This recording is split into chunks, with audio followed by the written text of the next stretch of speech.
Right, and I'm live.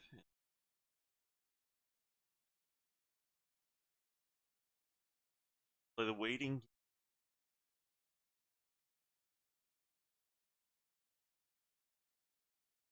So, to combat invaders, I have put on slow mode, so you can only post once every 30 seconds. Uh,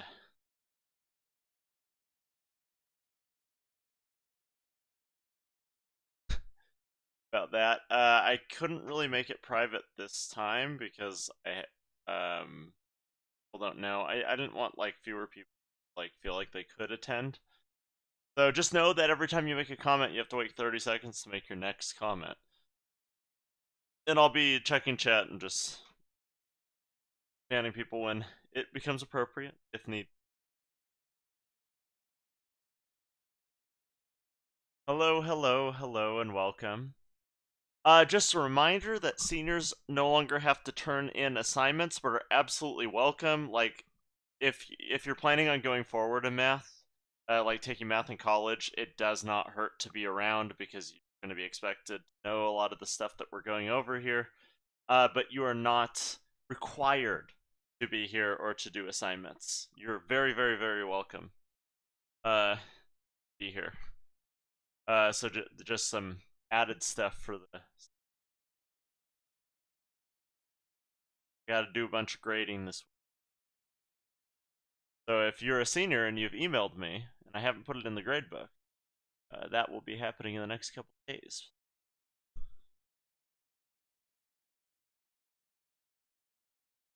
So I was going to start off going over homework questions. This was the first of the to talk about. That's where we're.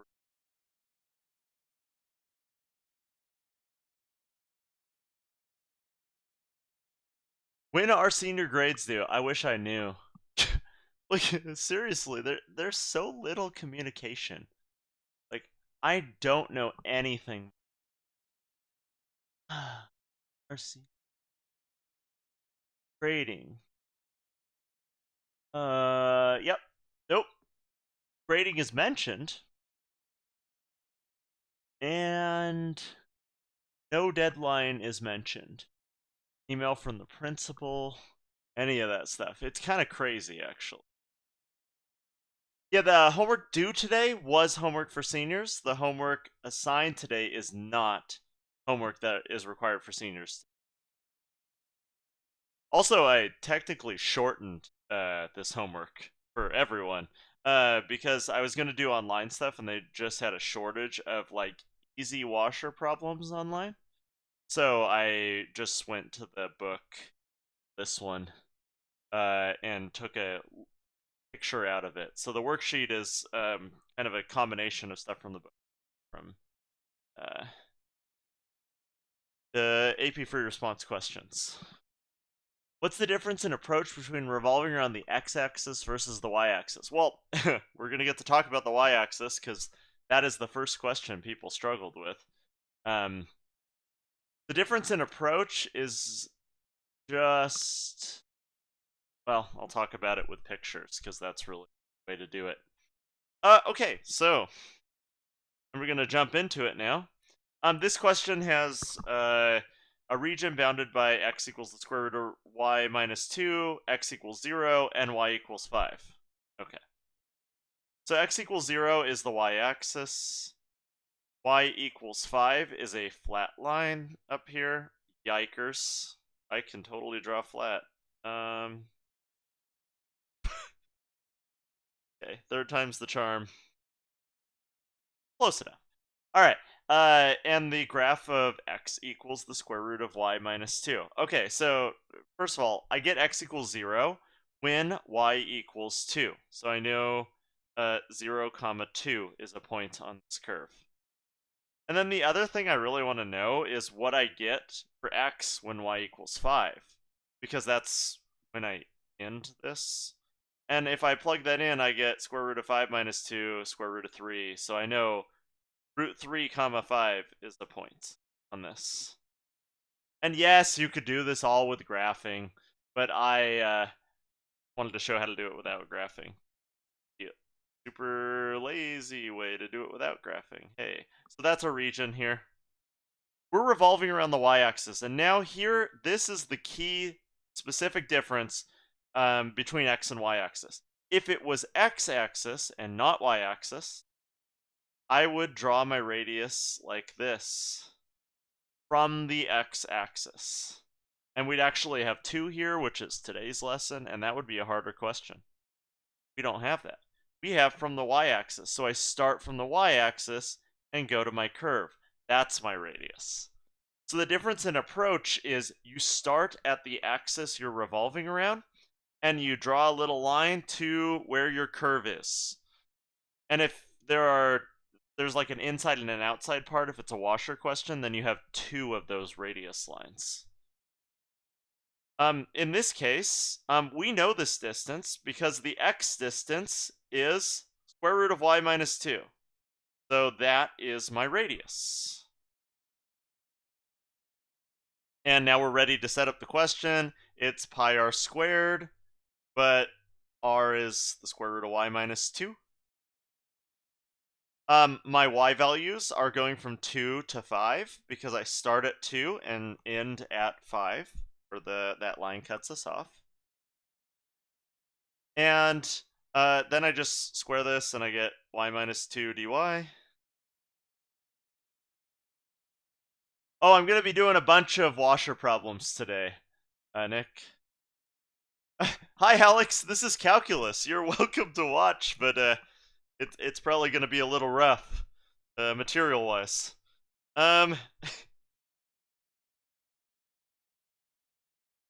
If I square y minus 2, I just get y squared over 2 minus 2y. Chelsea, the short answer is yes, there are, and the long answer is we will never do them in this class. They are way harder than what we do in here.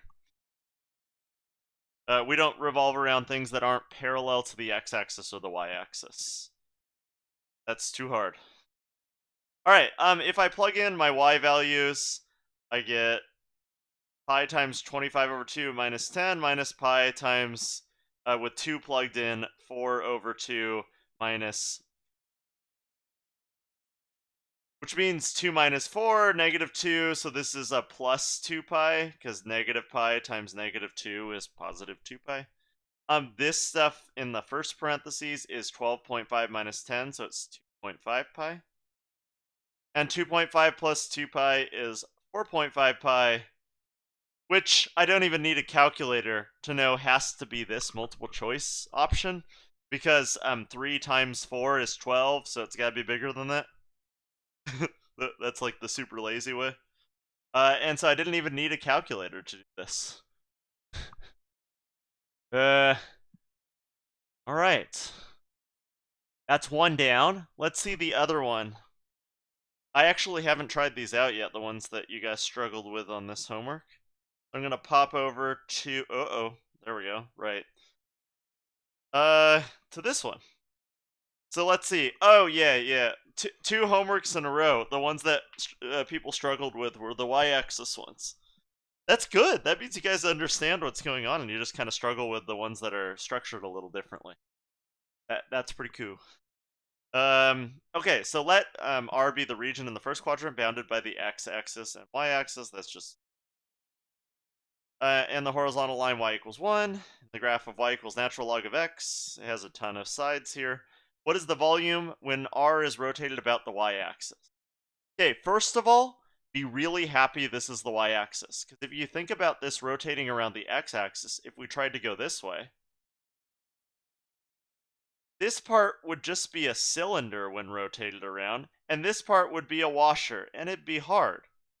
And plus, like, this point is, I believe, E, and we'd have to, like, have E in our integral. Yikes. Okay. Good news is, don't need to do any of that because we're going around y. And when we go around y, there's only one outside function. It's only y equals natural log of x, but since I want this x distance, I need to solve the equation for x. And x is, if I solve for x of this equation, e to the y. So I just e both sides to get rid of the natural log.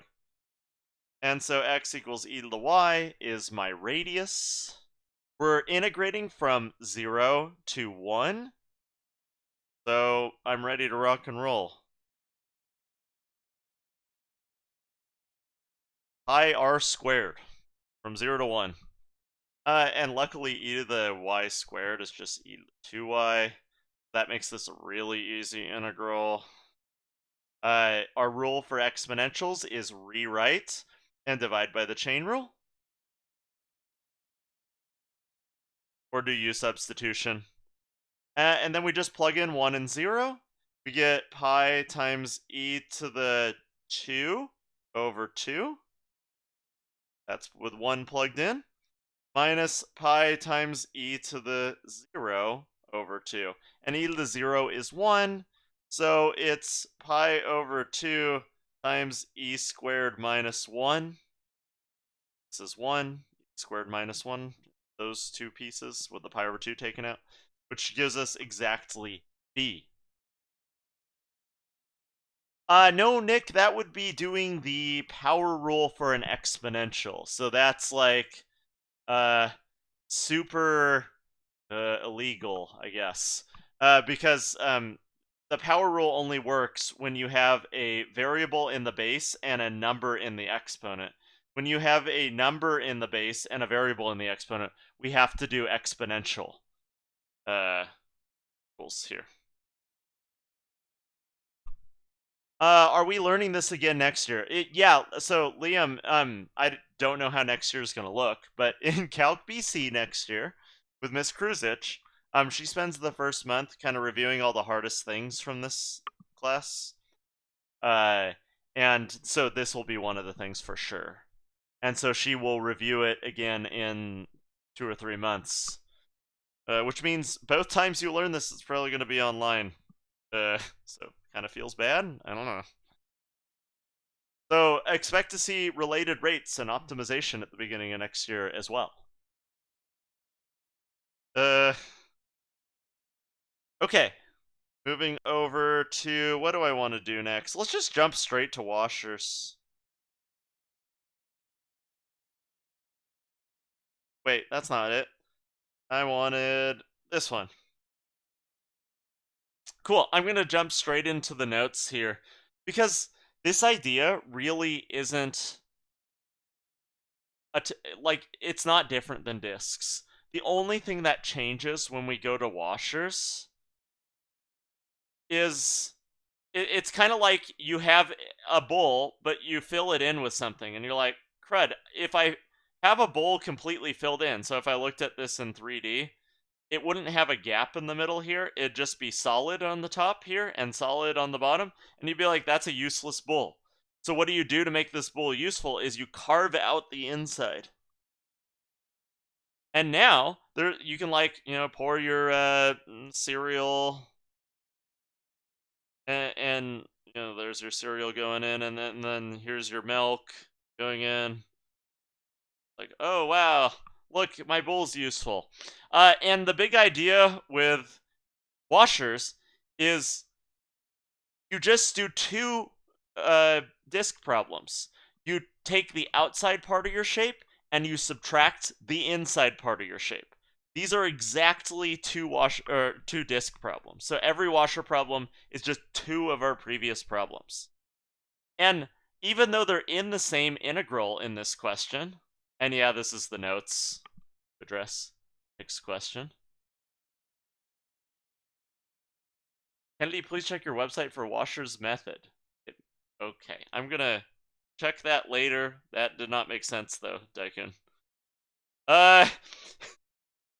Okay, so moving forward here, the big idea here is that if I split this to be two separate integrals, it's pi from bounds of big R squared minus pi with the same exact bounds of little r squared. So what we're doing is we're just taking the outside part of the shape and hollowing out the inside part of the shape. Cereal always goes in first. I agree. you don't get as much in if you put the milk in first, because cereal floats. So that's a bad way to do it. Anyways, moving forward. So this is a really, really key idea, is that these kind of questions, these washers, are really no different than the discs. They're just two of the questions. So let's look at it in relation to this question. So in this question here, we have this curve between, or this area, this region, between y equals x squared and y equals x cubed. Which one's bigger from 0 to 1? There's a pretty easy way to check. Is 0.5 squared bigger, or is 0.5 cubed bigger? And 0.5 squared is bigger, so we know y equals x squared is on top. We know y equals x cubed is on the bottom.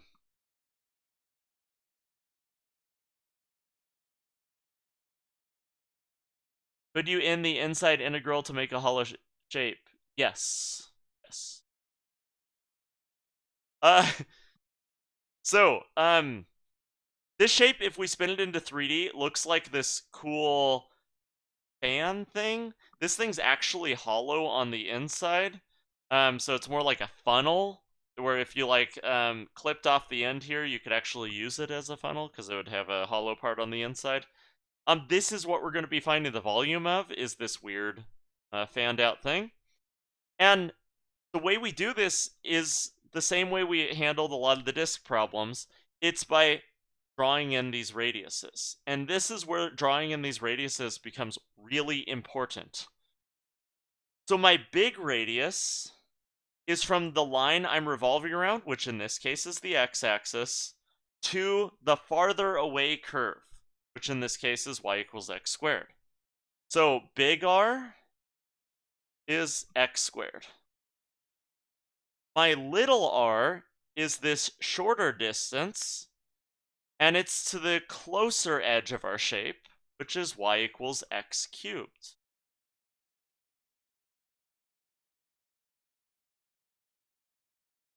Where did I get /5 from?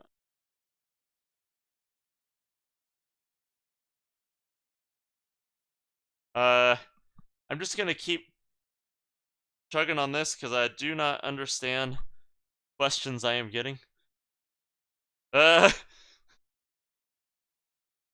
So to plug these into my equation, and I'm gonna plug this into two separate integrals. My outside integral is big R, and that's x squared dx. My inside part that I'm subtracting out is the x cubed guy. And I realize I'm running out of space here and taking out stuff I want. So this is big R, this is little r. And this is my set of integrals. You can absolutely put these in the same integral or keep them in separate integrals. While we're still learning this process, it kind of makes sense to have them in separate integrals because it's really tempting to think that this is the same as the integral from a to b of x squared x squared minus x cubed squared, like this. And this is very different. In fact, this integral that I just wrote up here is actually square cross sections. If I put square cross sections up into 3D, that would be that thing, which is completely different than revolving it around the x-axis here. So it's very key that these are completely separate integrals that we're taking care of.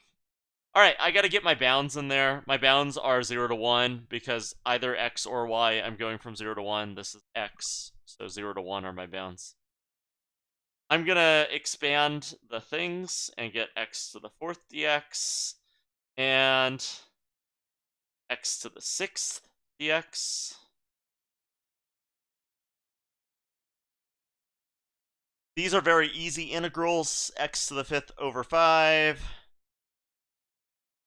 minus x to the 7th over 7. Oops, I don't need the dx. I have integrated. And we just plug in 1 and 0, but 0 gives us 0 in both of these. And we just get pi over 5 minus pi over 7. Cool. That's also like 2 pi over 35. So you can get their bottoms the same by multiplying by 7 over 7 and 5 over 5. And get to that final answer via that.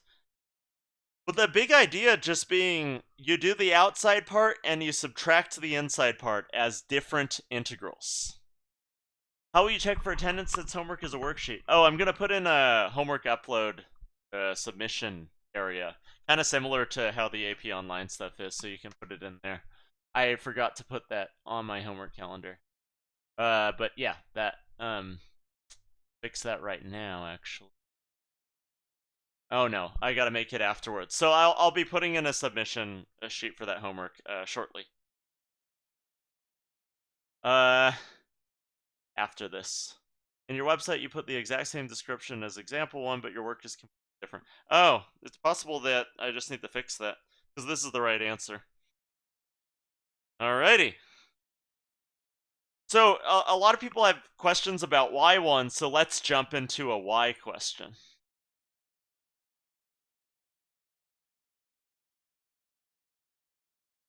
Where did I get the 0.5? Oh, sorry, Liam. The place I got 0.5 from in that previous question was if I wanted to figure out which function was on top or bottom, all I did was picked a number between 0 and 1 and plugged it in and just figured out which one was bigger, because they meet at 0 and they meet at 1. But if I pick anything in between 0.1, 0.8, 0.5, and then plug it into both, I can figure out which one's bigger just by doing that. And that's why I picked 0.5. Sorry about that.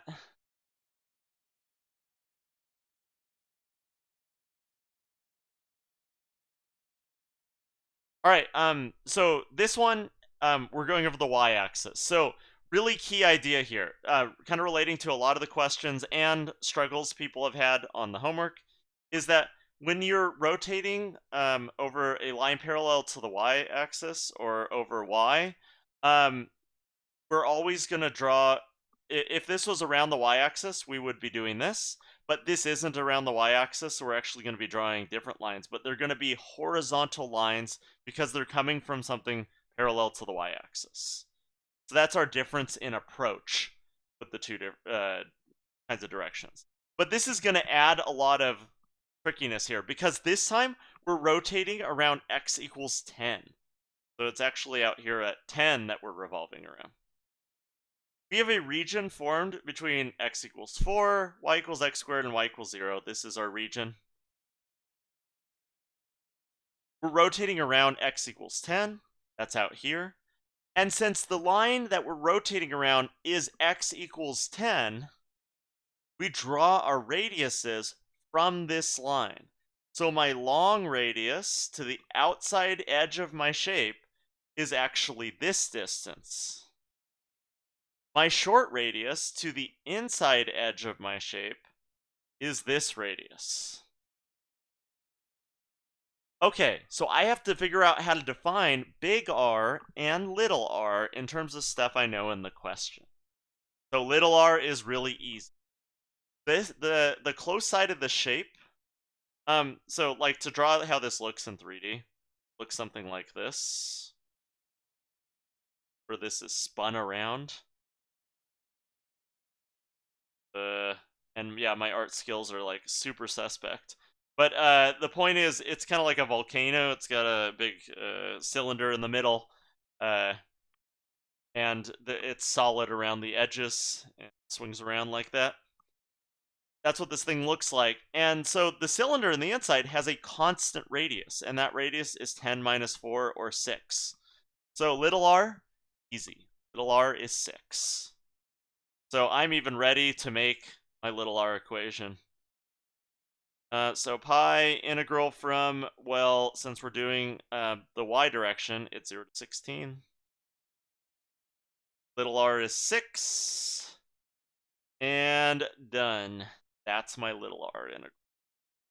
Okay, big R, quite a bit more interesting work here. So we're going from 10 to the x value of this curve. So I know it's going to be 10 minus the x coordinate of the curve. Because this distance is the x coordinate of the curve, and I want from 10 to that point. So 10 minus that. The x coordinate of the curve is just x solved for in the y equals x squared equation, and that's x equals the square root of y, like so. And so that makes big R 10 minus the square root of y. Chillin'. Now I can dump this in a very similar integral to the one that I did for little r, except instead of 6, I'm going to put in 10 minus the square root of.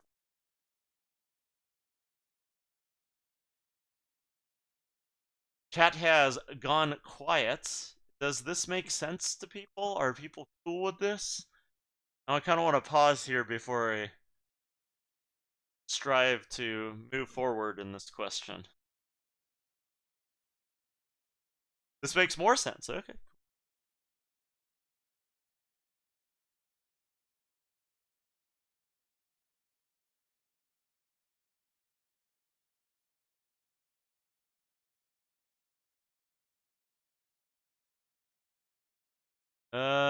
Okay. So no exclamations of frustration or anything? No questions? I'm gonna bop forward. To actually go about solving this, I'd have to square the first piece here. And I get 10 minus 20 root y plus y dy. And the second integral, I'd get 36 dy.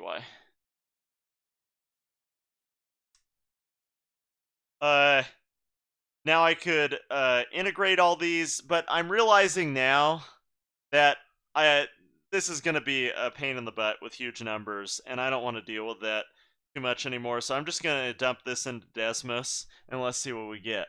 But my question showed up. Cool. And 0 and 16 are the bounds because that's where y equals 10. 0 and 16 are the bounds because the bottom end of the shape is at 0, and it's stipulated in the question that 0. And it ends over here when the curve reaches 16, which is at x equals 4 comma y equals 16. So the highest y value in this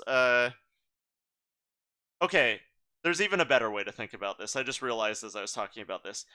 If you try to start from the line x equals 10 and draw radiuses over, the first point at which you can do it is at y equals 0. You can keep drawing radiuses over to this curve all the way up to where the curve ends because it reaches its endpoint at x equals 4 there at y equals 16.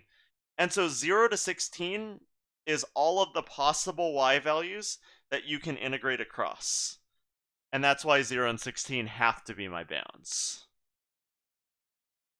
The x equals 10 part actually has nothing to do with the bounds. The bounds come all from where the region is in space. And this region, its lowest y value is 0, and its biggest y value is 16, and those determine my bounds.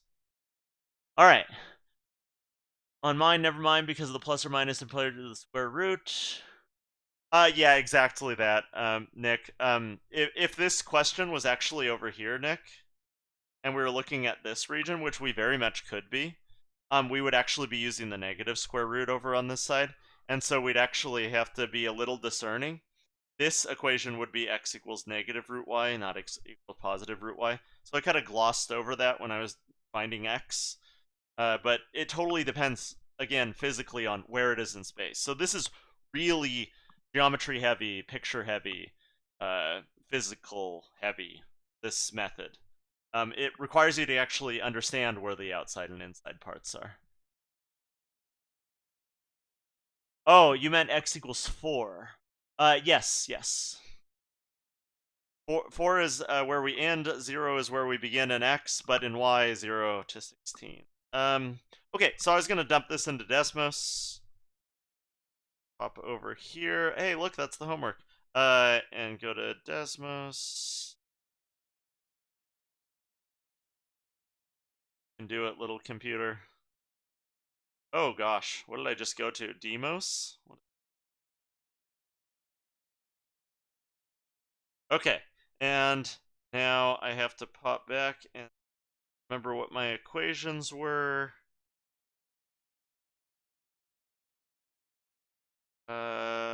Okay, got it.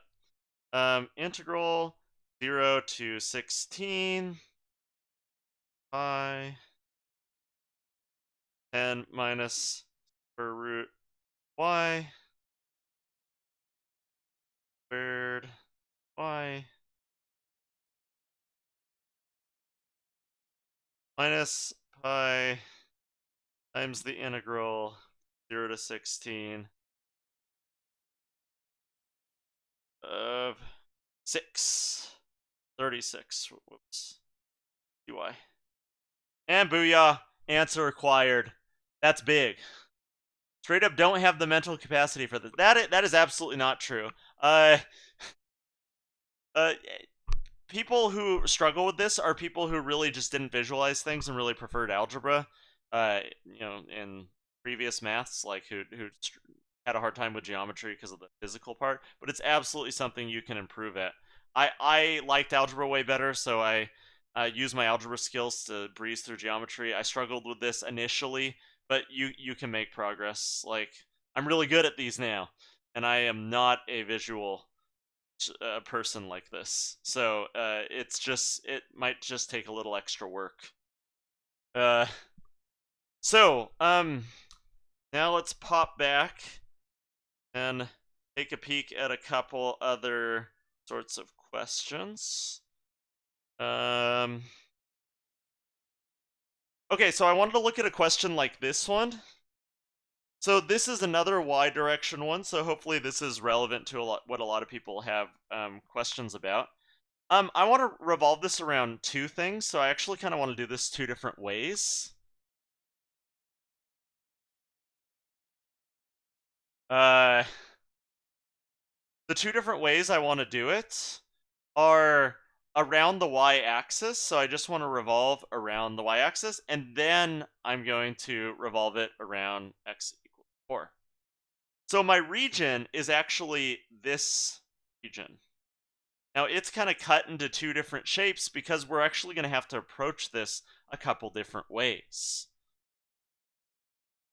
So what I'm saying with that is, for this bottom part of our region, if I'm revolving around the y-axis here, it's actually just going to make a cylinder. So I don't even need to use a integral for this. The radius is 1. So this is pi r squared h, where the radius is 1 and the height is 1. Okay, chillin'. I'm done with the bottom part of this integral. It's pi volume. The top part of the integral, from 1 to 2, that is very much something I'm going to need an integral for. Because while the outside radius is 1, just like the cylinder part, I'm actually hollowing out this part here. And so my inside radius is going to be the x value, the x coordinate of my curve. So my outside radius, big R, is 1. But my little r, my inside radius, is x solved for in my equation. Okay, so if I solve for x in that equation, I get y minus 1 equals x squared, and x equals the square root of y minus 1. I'm not using the square root of y minus 1, or sorry, the negative square root of y minus 1, because I'm not over here in the quadrant. That's not where the shape that I'm starting with is. And realistically, if I use this shape and revolved it around the y-axis, I get the exact same answer. So it actually kind of doesn't even matter squaring it. Anyways, I'm gonna dump this in my equation. So pi times the integral from 1 to 2, because I already did the integral from 0 to 1 with just pi r squared h.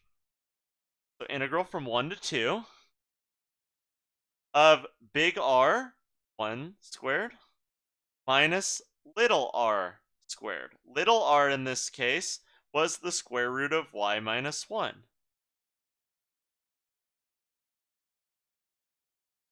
Okay, so I actually dumped these into the same integral. Could you do this with two different integrals? Heck yes. In fact, this integral right here, the first part of this, is just pi. We already know that. That's exactly the same cylinder as this part of the problem. The only thing that makes the second part different is we're actually hollowing out this curved part. So it's actually not even a bad idea to just do pi minus the integral from 1 to 2 of pi times, y minus 1 dy? That's like a pretty smart way to do this. Now, if I integrate this, I get what? Y squared over 2 minus y, evaluated at 1 and 2, pi, like so. We plug a 2 in there. If you plug a 2 in, you get 2 minus 2, so 0. So only the negative part of this matters. So pi minus pi times the, if you plug in 1, you get 1/2 minus 1. So negative 1/2 pi times a negative is actually positive. Did I goof here?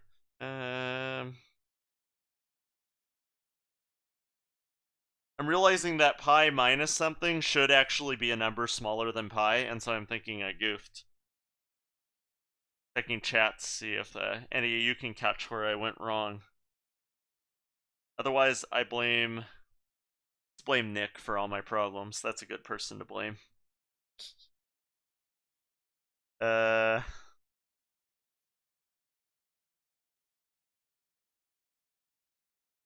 Is he smart enough? The answer is probably not. Feel bad. What did I goof? Yeah.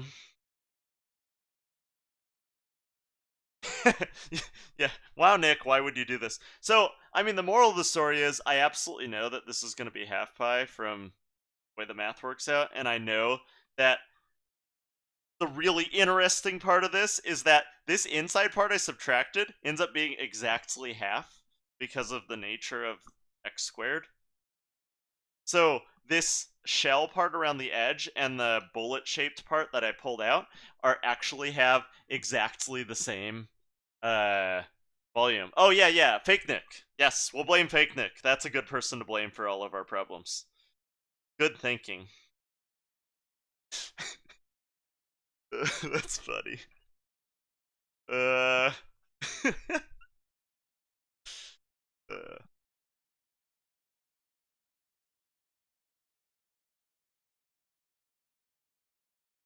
So, dang it. I really want to figure this out. Boo, boo, boo, boo.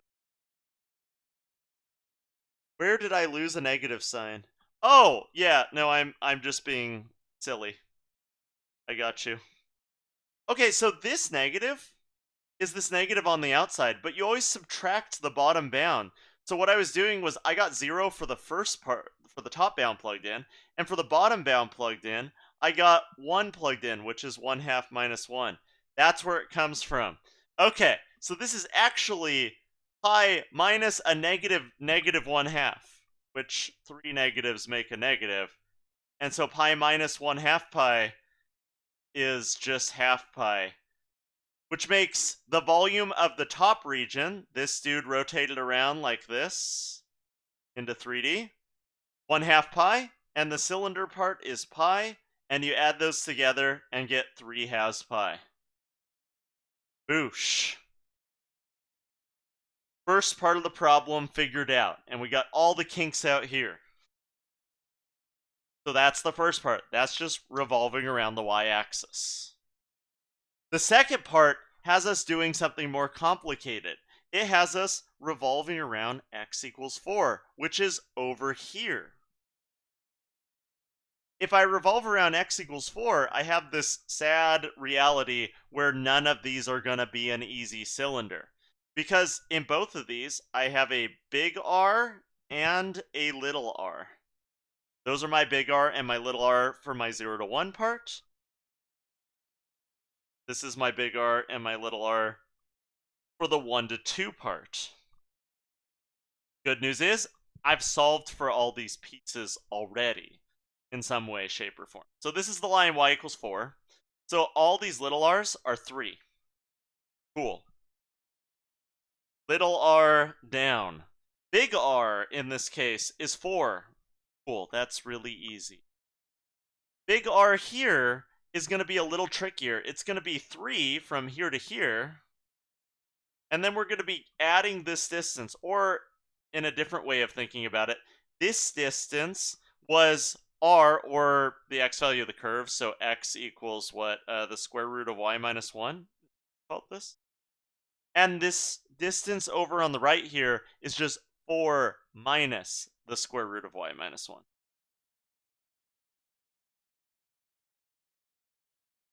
Okay, now we're going to set up essentially 4 separate integrals. In the first integral, it's going to be a pi big R squared. So it's going to be integral, well, let's do the bottom part first because that's the easy one. 0 to 1 of 4 squared dy. Okay. Minus the integral from 0 to 1 of 3 squared dy. Cool, that's the bottom part. I did pi big R squared minus pi little r squared.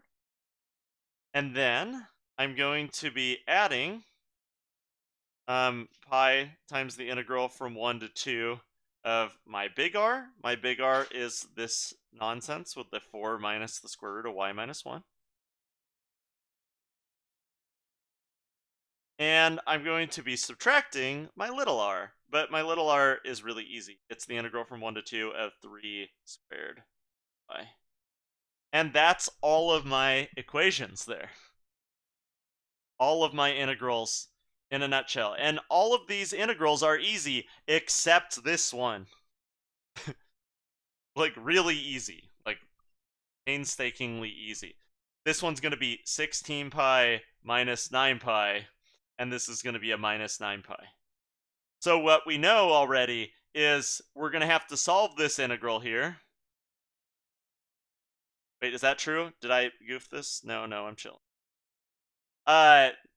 What I know is I'm going to have to solve this integral here, and then just subtract 2 pi from it, and that's going to give me the volume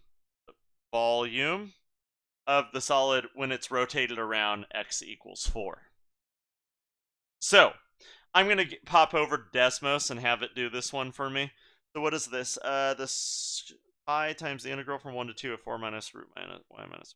All right. So pi times the integral from 1 to 2 of 4 minus square root of y minus 1 squared y. And minus 2 pi. Dope. Answer acquired. Folks, the thing I wanted to say about this is you might feel like doing Desmos at this step is cheating. It's not. It's absolutely not. Like, I was going through AP free response questions just to look at the kind of questions they would ask of you if this was on the AP test. And a majority of the questions they give like this are just set this dude up. And so you would have been done at... You would have been done at the setup step. When you write out all the integrals, so when we wrote out, integral from 0 to 1 of 4 squared times pi dy, and all this crap up here, that's good enough on the AP test for most of their questions. So going to a Desmos just gets us to the step where we plug things into our calculator to solve it, and absolutely is not cheating or is not anything that is untoward. So don't worry about that. Now I wanted to hop over and take a peek at the homework I'm assigning, because there's this question that I just really love that's in the book that I didn't want to feel left out this year just because we're not using it. So this is the homework I'm giving. I really, really, really like this question, because this question has the exact same picture for 8 different questions. You're just revolving around a ton of different things. So in this question, there are 3 different regions. There's the region above the line, the region between the line and the curve, and the region below the curve. And you're going to be revolving these 3 regions around a whole bunch of different stuff. X equals 0, y equals 0, x equals 0, x equals 1, y equals 1. And this is going to require you to be pretty good with the washer method, especially if you're doing R2. And the disk method, like the first question, R1 around x equals 0 is just this region, R1, around the x-axis, or sorry, around the y-axis, which is really easy. It's just a simple washer question. The reason why I wanted to assign this one this way is because I want to, like, see all your integrals. So I don't just want answers to these, I want to, like, see your integrals for all these, because setting up the integrals is, like, the key skill here. And that's why I'm assigning this thing as homework. The other thing I'm assigning is I went back and found a free response question that had us basically review everything we've done so far. So it's area, volume with washers. This is a washer question. Hint, hint, hint. And lastly, doing cross sections. So people get lost a lot when they have to do cross sections and revolutions in the same question. The big difference between cross sections and revolutions is in cross sections, you have one integral like this. It's just integrate side squared. And side in this question is a whole bunch of garbage. It's like something minus something. There's like a bunch of math going on here. If you're doing volumes with washers, we have multiple integrals. So you have pi big R squared minus pi little r squared integrated. And the point is, there are 2 different integrals in this. Whereas in cross sections, there's always just one integral with like a pretty complicated inside to show what the side is. So that's the fundamental challenge difference between revolutions and cross sections. And so that's the homework that I'm giving for people. It's pretty short. You may have noticed it's like 8 questions plus a free response question. So like 11 questions, but a lot of them use the exact same questions, not like reinventing the wheel every time. And I'll be putting an upload document for this. Are there any questions about anything I talked about today, or anything else people want to see, or anything like that?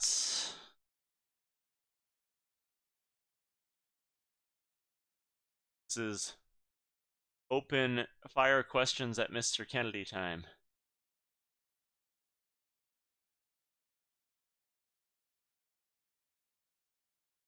Subtle reminder that your grades in the gradebook are not what your grades are going to look like. Many of your grades are going to look a lot better, because when I account for the fact that, especially those of you who show up to this, are doing all your work, if you've done all your work, your grade is going to go up. If you haven't done all your work, your grade is going to stay the same. That's kind of the moral of the story. For AP, are they graded on completion or accuracy? So Natalie, if people get below guessing, which is below 1 and 4, on AP Classroom assignments, I give them a much lower grade, but like a 2 out of 5 or something like that. And as long as you're above that, above guessing, I give you full credit on the assignment. So they're kind of graded for completion, and somewhat for accuracy, because I've had some issues with people just completing all their assignments within 20 minutes, looking through them. So, it's a little column A and a little column B on that.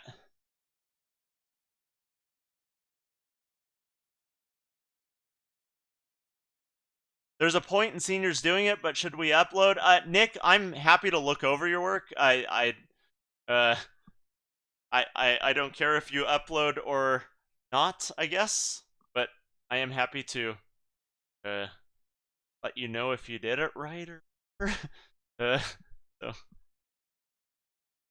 yes? Question mark? I don't know, treat this like you would anything that you like. So like I've been getting pretty into like psychology and stuff, and so I've been researching that on my own, and like treat it like that because you just enjoy it. Uh, it interests you, all that. Oh, I'm getting the thank yous, so that means I should probably sign off now. But I don't know. One of the cool parts about this schooling that we've come to at this point is it does feel like you just kind of get to do things you're interested in more. Uh, it feels like college. Like, holy smokes, you guys probably don't realize this, but college feels so much different than high school because you're taking so many, like, you're signing up for all your classes. You're not, like, forced to take any classes in college. And so you actually have, like, some intrinsic motivation to do a lot of the stuff in your classes. And so for me, it felt completely different. I had a really hard time trying in high school, and I felt so much more like it was easy to try in college because I felt like I was guiding my way and paying for it and all that kind of crap.